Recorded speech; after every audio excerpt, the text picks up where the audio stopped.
বর্তমান দেশের আবেগ দিয়ে আর কাজ করে না, বিবেক দিয়ে মারে।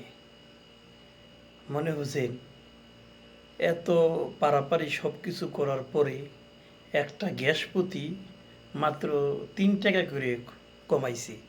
এইটাই তাদের কে বলছে কমাইবার জন্য 3 টাকা?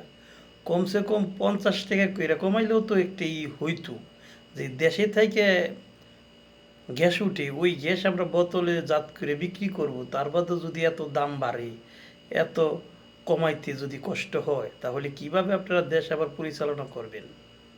হ্যাঁ, বুঝলাম আগের সরকার খারাপ, সব খারাপ, অমুক খারাপ, তমুক খারাপ, সারা সব খারাপ, কিন্তু আপনারা তো আসছেন ভালো করার জন্য। আপনারা তো কারো পক্ষপাতিত্বে কাজ করেন না। তাহলে আপনারা কেন এখন পর্যন্ত গ্যাসের সিন্ডিকেটরটা ভাঙতে পারেন না?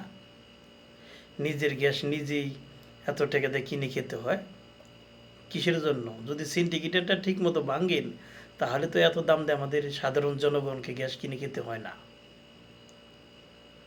আরে ভাই, কাজ করলে ঠিক মতো করে জনগণের দিকে চাইয়া কাজ করেন। ওই নেতাগোর দিকে, অমুক জনের দিকে, সিন্ডিকেটের দিকে কাজ করলে দেশে উন্নত করা যাবে না।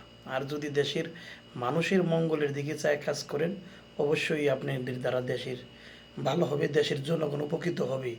না হলে আরও তো আপনাদের বদলাম হবে। যে একটা গ্যাসের বোতল প্রতি মাত্র 3 টাকা কমানো হলো, একটা হাস্যকর ব্যাপার। এর থেকে যদি না কমাইতেন তাও খুব ভালো আছিল।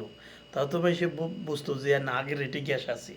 যে নামও করলেন, এদিকেও করলেন, ওদিকেও করলেন, ওরে বাবু রে বাবু। কথায় আছে না, আমার সাপও মরলো, আমার নাঠিটাও ভালো রইল। ওই রকম অবস্থা হয়েছে আপনাদের। একটা হাস্যকর বিষয়।